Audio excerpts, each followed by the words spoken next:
Salut à tous les amis, j'espère que vous allez bien. Aujourd'hui, on se retrouve pour la nouvelle FAQ. Tout d'abord, les amis, pensez à vous abonner, pensez à nous mettre en commentaire s'il y a des sujets en particulier que vous voulez qu'on aborde, on le fera avec grand plaisir. Guillaume qui nous pose la première question. Salut les gars, est-ce que l'utilisation de la bêta-alanine est-elle pertinente comme pré-workout avant une séance de prépa, sparring, etc. Alors moi, je réagis très bien à la bêta-alanine, mais ce n'est pas le cas de tout le monde. Il y a des gens où ça les gratte, ça leur crée un peu comme des démangeaisons. Et du coup, ils ont un sentiment un peu de. Qui sont, comment dire, un peu irrités, etc. Donc ça leur pose problème, surtout pour les sports de préhension. Pareil, j'ai des personnes aussi qui en prenaient et qui trouvaient que quand ils dépassaient une certaine dose, ils pouvaient se retrouver comme une sorte de migraine en fait. Mais moi, en tout cas, au niveau de la congestion, au niveau de l'énergie, en tout cas, je ressens quand même une nette amélioration. Alors après, dans mon pré-workout, il faut savoir que j'ai pas que de la bêta, du coup, à l'anine. Mais même d'un point de vue santé, hein, c'est un complément qui a pas mal de vertus et que moi je trouve très intéressant et que je mets souvent dans mes protocoles. Pouille Renaud qui nous dit Salut Clément, comment mieux ressentir ses pecs quand on a une morpho-anatomie désavantageuse? Trouver les bons exercices, les tempos ou autres techniques d'intensification. Alors, il y a des techniques d'intensification que je trouve très intéressantes, pour ma part. Tu verras sur le Club des Balaises, j'ai mis un de mes mouvements préférés du coup pour l'isoler. Je ne me rappelle plus exactement du nom que j'ai mis, de l'appellation, mais c'est très compliqué, hein. Alors il ne faut pas confondre point faible et retard, parce que souvent c'est ce qui se passe, c'est qu'on va confondre en fait le fait d'avoir un retard sur son physique et le fait d'avoir un point faible. C'est totalement différent. Moi par exemple j'avais un retard sur les pecs, mais ce n'était pas à proprement parler, ce n'était pas un point faible. Donc j'ai eu, à force de travail, j'ai réussi à récupérer du coup ce retard, à le combler. J'ai pris du haut des pecs, surtout avec le mouvement que je t'ai illustré. J'en ai mis un sur Instagram aussi, que tu peux aller visionner. Après, ça dépend des individus. Je sais que pas tout le monde réagit malheureusement aux mêmes techniques d'intensification. Ça, c'est une certitude. Je te le garantis, c'est empirique à 100%. Mais même avec les EMG, je m'aperçois que en fonction de ce que tu vas utiliser, et même le tempo, hein, parce que le tempo, on dit que ça n'a pas une incidence significative sur l'hypertrophie, mais ça peut avoir une incidence sur d'autres facteurs qui peuvent être intéressants pour nous. Skylar Side qui dit Salut Clément, j'aimerais savoir si tu t'intéresses à la préparation mentale en plus du physique pour certains athlètes que tu suis. Conditionnement, gestion de la pression avant et pendant le combat, etc. Merci encore pour tous les précieux conseils que tu distilles. Merci à toi. Alors, moi, il faut savoir que mon mémoire de recherche, quand j'ai passé ma maîtrise, c'était sur les habiletés mentales dans le MMA. Donc j'ai étudié beaucoup, on va dire, la préparation mentale, mais c'est pas tellement la préparation mentale, comment dire, parce que la préparation mentale, il y a beaucoup d'empirisme, mais il y a beaucoup de tout, il y a un peu des gourous et tout, donc c'est très compliqué à s'y retrouver. Maintenant, on faisait un travail de visualisation, on faisait un travail de tout ça, et moi je crois beaucoup à la visualisation, même pour l'apprentissage. Donc, par contre, c'est vrai que pour mes athlètes, j'essaye de les mettre dans les meilleures conditions, mais je ne peux pas le faire malheureusement pour tous les gens que je prépare. Parce que la préparation mentale, ça demande vraiment une véritable implication. Et souvent, c'est le rôle du coach spécifique qui prend le relais vis-à-vis de moi. Et à partir de là, il va réaliser une préparation mentale, même sans le savoir, hein. Parce que rien que la prise en charge, on sait que ça peut avoir un effet placebo. On le voit en médecine, hein, par exemple. C'est pour ça qu'on appelle ça l'effet nocebo et l'effet placebo. Donc voilà. Par exemple, mais pour Abdul, je sais que je le fais. Je le fais inconsciemment. Je vais utiliser certains termes, certaines stratégies. Voilà, je le fais pour des individus que je côtoie et des gens que j'accompagne.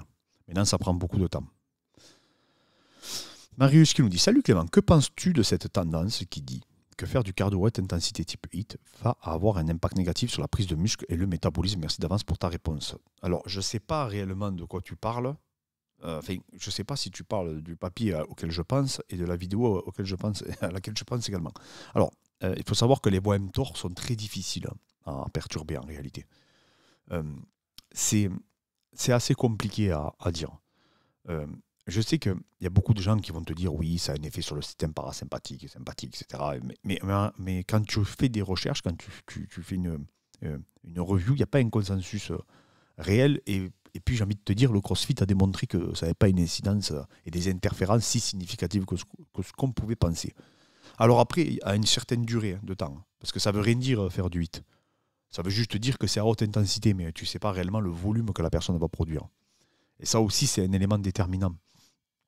Parce que faire du fractionné pendant 1 heure et faire du fractionné pendant 5 minutes, ça n'a strictement rien à voir. les réponses hormonales sont totalement antagonistes en réalité. Parce que tu crées des adaptations qui, là, peuvent être négatives. Maintenant, moi, je te dis franchement, quand je fais, par exemple, moi, tu sais que je fais du travail toujours associé. Parce que c'est beaucoup plus pratique pour moi, à part 2 jours par semaine.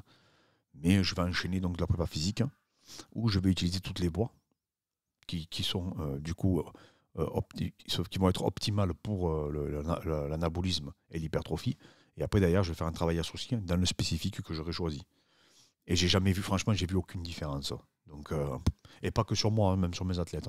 Mais ça va, je veux dire, ce que je dis, ça se trouve dans la littérature scientifique. Il n'y a pas de problème de ce côté-là.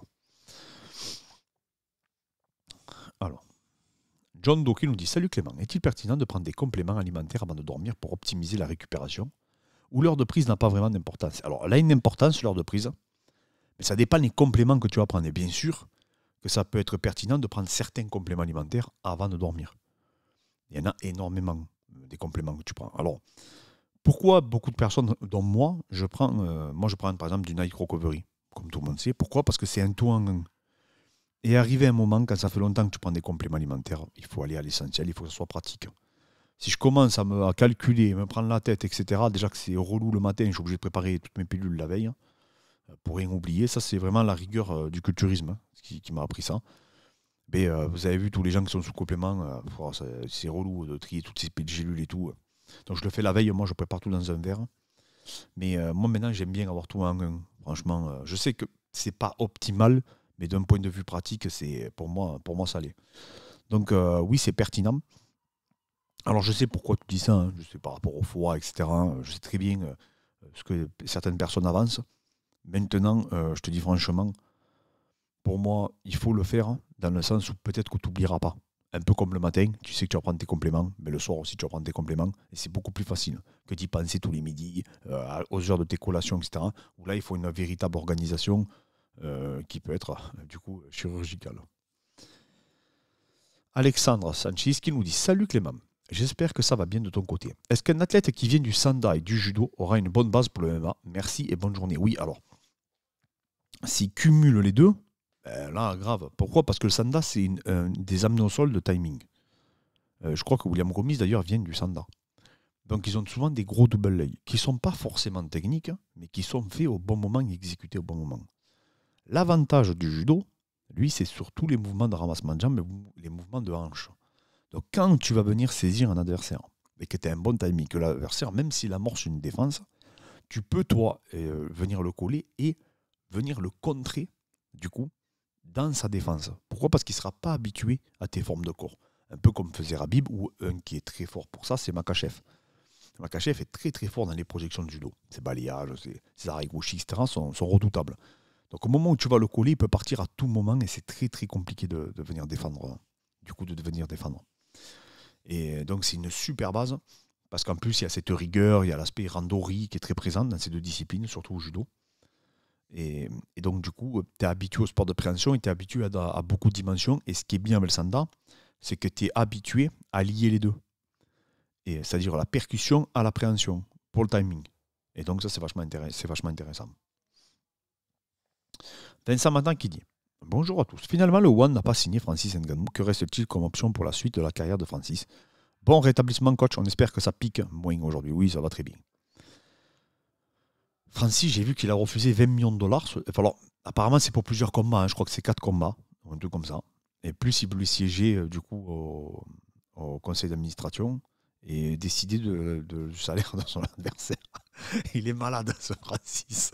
Non, mais après, c'est dingue quand il pense. Mais il a peur de rien, quoi. Donc après, il ose, il demande. Mais je pense qu'il avait tellement une grosse proposition de l'autre côté qu'il a dû se dire: vas-y, c'est bon, je peux demander ce que je veux.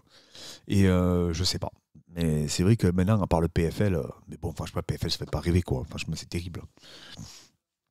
Moi, personnellement, je trouve ça terrible qu'il finisse au PFL. Je pense vraiment, je ne m'attendais pas à ça. Je pensais vraiment qu'il allait finir en anglais, je vous l'ai dit dans la vidéo, je pensais qu'il allait finir avec Tyson Fury, fait dans ces niveaux-là, quoi. Des combats de ces temples. Attends, il était champion de l'UFC, le mec. Le plus gros événement, plus grande organisation au monde de MMA. Comment tu peux finir dans une organisation qui est moindre? Il n'y a personne en poids lourd au PFL. Je vous promets, il n'y a personne. Alors peut-être qu'il y a peut-être des mecs pas mal, mais on ne les connaît pas. C'est inconnu au bataillon. Ça n'a rien à voir avec un enjeu comme Jones. Vous imaginez demain Jones Ngannou médiatiquement, c'est un truc de malade.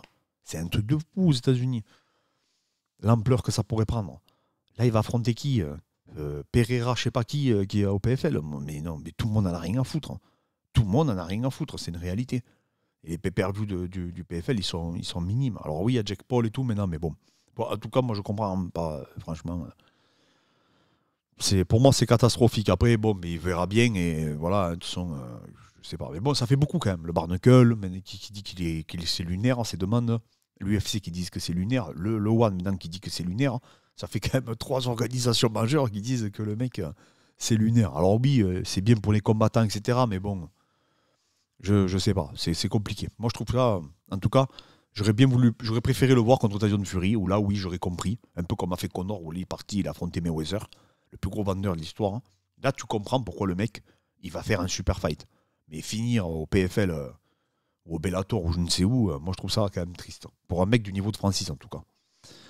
Cookie Code qui dit: Salut les gars, question cardio pour le MMA. C'est quoi le plus rentable gain de temps entre sac de frappe fractionné, course à pied, corde à sauter, hit? Je demande, car on ne peut pas toujours tout faire. Ben, le sparring alors. Voilà, le sparring. Il n'y a rien de mieux qu'un sparring. On peut vous raconter tout ce qu'on veut, il n'y a rien de mieux qu'un sparring si vous n'avez pas beaucoup de temps. Voilà. Après, ça dépend. Il y a des gens. Déjà, c'est pas courir, hein, ça je peux te le certifier, parce que tu cours pas hein, dans une cage, donc là aussi, je comprends pas. C'est lunaire pour moi, ça aussi. Et il y a des papiers, en plus, à plus savoir quoi en foutre de ce que je dis. C'est ça le pire, c'est que là, tu vois qu'il n'y a aucune documentation, quoi. Et c'est triste. Franchement, c'est de plus en plus triste. Et plus j'apprends, je vous promets là, je fais une petite parenthèse, mais plus j'apprends, les gars, plus je me dis, mais c'est ouf que les gens ne se documentent pas, quoi. Après, ça prend un temps fou. Hein. Je vous dis franchement, ça prend un temps dingue. C'est incroyable, quoi. Le temps que ça peut prendre. C'est vrai qu'effectivement, moi, je sais que je passe minimum 1 heure par jour à lire des études scientifiques. Et je me force.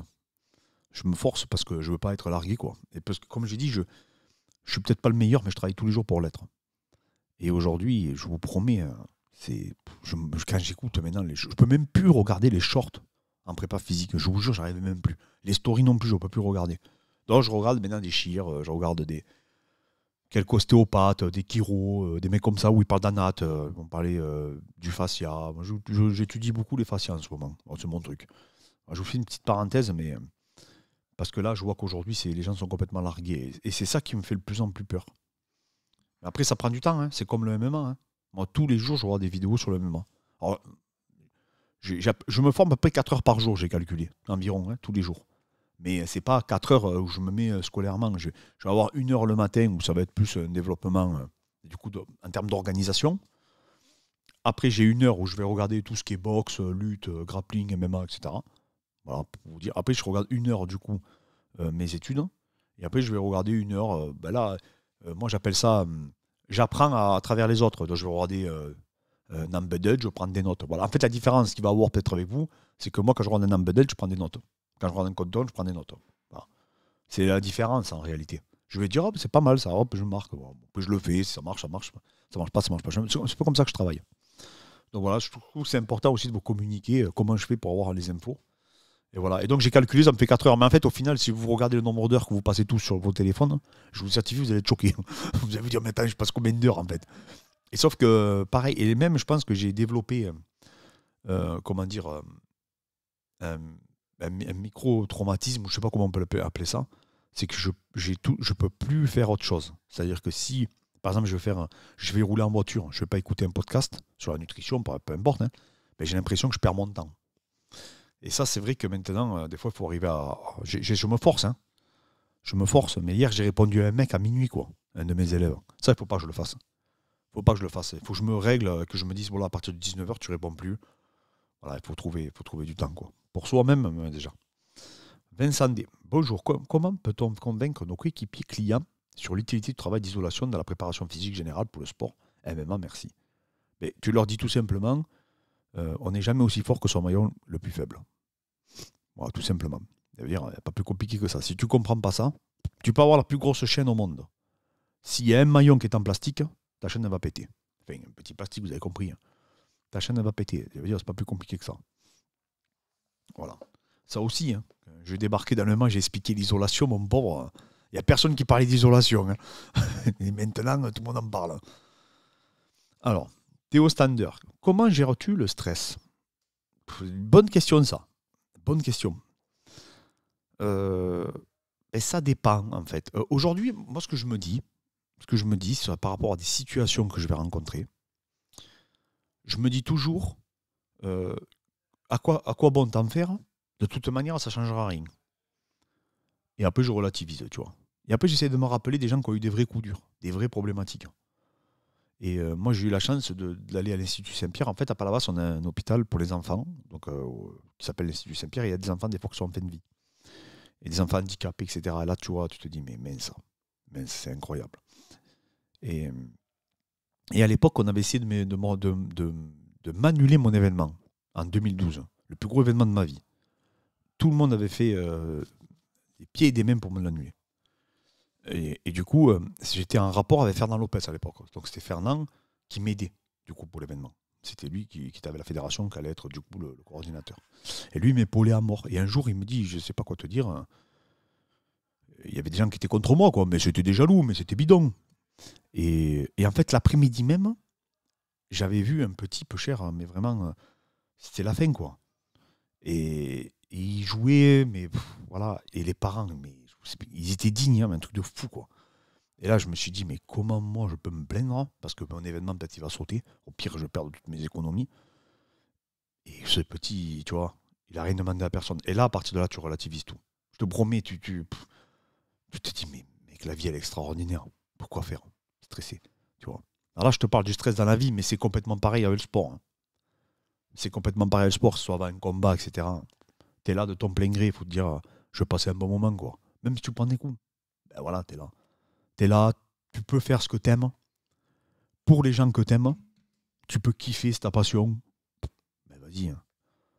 C'est ce qu'il faut te dire, il faut relativiser. Je sais que tu trouveras toujours pire, hein, ça peut paraître bateau, mais je te promets que si tu arrives à le visualiser, ça change totalement ton opinion, du coup, des choses. Salut Clément, c'est Bogi Théo. Je viens de voir Chandler sur LG, il est dans une forme olympique, le mec. Alors, sur Instagram, pardon. Comment se fait-il qu'on le voit aussi veineux? Dans mon cas, je pense que ma génétique fait qu'elles ne sont pas trop visibles. Peux-tu nous en dire plus?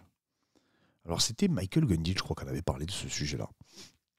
Alors, il y a un gros facteur génétique, même sur la qualité de la peau. Tu t'aperçois, en culturisme, par exemple, je suis incapable de vous dire, par exemple, dans une compétition, quand j'étais à Santa Susana, je voyais des mecs, ils étaient tous secs, mais tous propres, avec tous, on va dire, un IMC exactement identique, pratiquement. Mais il y avait des mecs qui avaient une qualité musculaire, une densité, des veines et tout. C'était incroyable que tu disais, mais c'est vraiment le facteur génétique, là. C'est pas le travail, c'est pas... Alors, il y a une partie de travail pour la densité, c'est apparemment... Mais ça, c'est très empirique, hein, on n'en sait pas réellement. Enfin, il y a des explications, comme je vous dis, en ce moment, j'étudie les microtendons. Donc oui, il y a des explications, je pense. Mais c'est que des explications, parce qu'il n'y a pas un chercheur qui s'est dit comment ça se fait que lui, là-bas, il est plus dense, plus veineux sur scène. Tout le monde n'en a rien à foutre. Mais en tout cas, tu l'observes. Tu l'observes visuellement. On voit même, il y a des mecs, et ça aussi, et j'ai jamais trouvé la réponse. Et pourtant, je lis sur le sujet. Mais j'ai jamais tout compris pourquoi, même si j'ai des pistes de réflexion, pourquoi il y a des mecs, tu les vois volumineux, secs, et tu les touches, mais c'est pas si dur que ça, et tu as des mecs qui sont un peu gras, ils contractent, tu les touches, ils sont en pierre. Et ça, c'est très difficile à expliquer. Et je vous dis, j'ai regardé la densité, je me suis regardé, parce qu'en fait, c'est que des... Il faut comprendre qu'en anatomie, ils n'ont pas la même définition des fibres musculaires que nous, les profs d'anatomie. C'est pas du tout la même conception, je vous le dis, parce que je regarde pas mal de conférences. Et en fait, c'est pas une fibre, hein, c'est pas une fibre qui est attachée de là à là, c'est beaucoup plus compliqué que ça. Et moi, je pense que c'est en fonction de ça. À mon avis, ça c'est purement... Moi, parce que j'ai demandé à un prof d'anatomie, parce que c'est cette question, moi, c'était pas la question sur les veines. Il n'a pas su me répondre, mais il m'a dit que c'était pas bête ce que je lui avais dit. Donc du coup, je pense que c'est peut-être ça. Effectivement, il y a une part de génétique, ça c'est indéniable. Et aujourd'hui, j'ai perdu le nom du chercheur parce que j'écoutais un truc tout à l'heure en plus. Comme quoi l'obésité est en partie définie par la génétique. Et je l'ai écouté juste avant de tourner la FAQ, mais je ne me rappelle plus du nom de la personne qui l'a... Je crois que c'est un Français d'ailleurs qui a quasiment les meilleures avancées sur le sujet. Mais je vous ferai une vidéo. Moi, je ne sais pas combien en faire, mais c'est pas grave, on se voit tous les jours, donc on peut en faire une.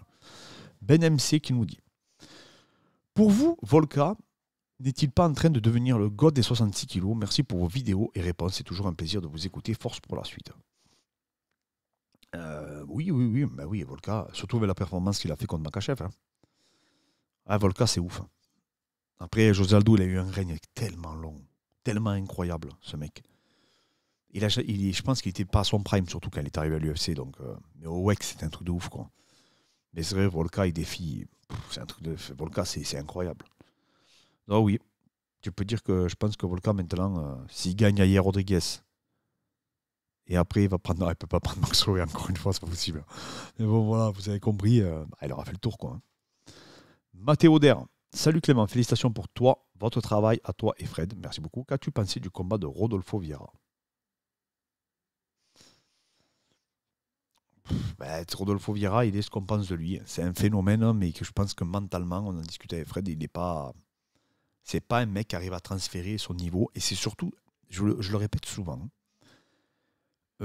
Rodolfo Vieira, c'est un grappleur qui a fait du MMA, comme Davy Ramos. D'ailleurs, Fred est chez Davy Ramos actuellement à Rio, donc chez Athos.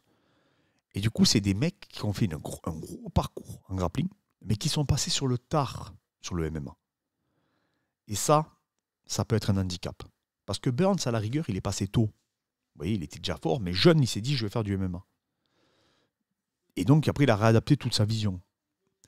Mais il y en a beaucoup qui, eux, c'est vraiment en fin de carrière. Et là, maintenant, c'est vrai que c'est difficile. C'est difficile de performer, surtout si t'es pas...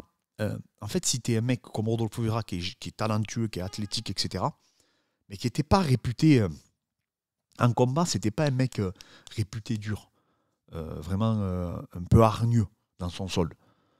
C'est un mec talentueux qui a beaucoup de qualité, des grosses formes de corps, mais quand ça va pas dans son sens, apparemment, même au sol, il avait des problèmes à gérer ça.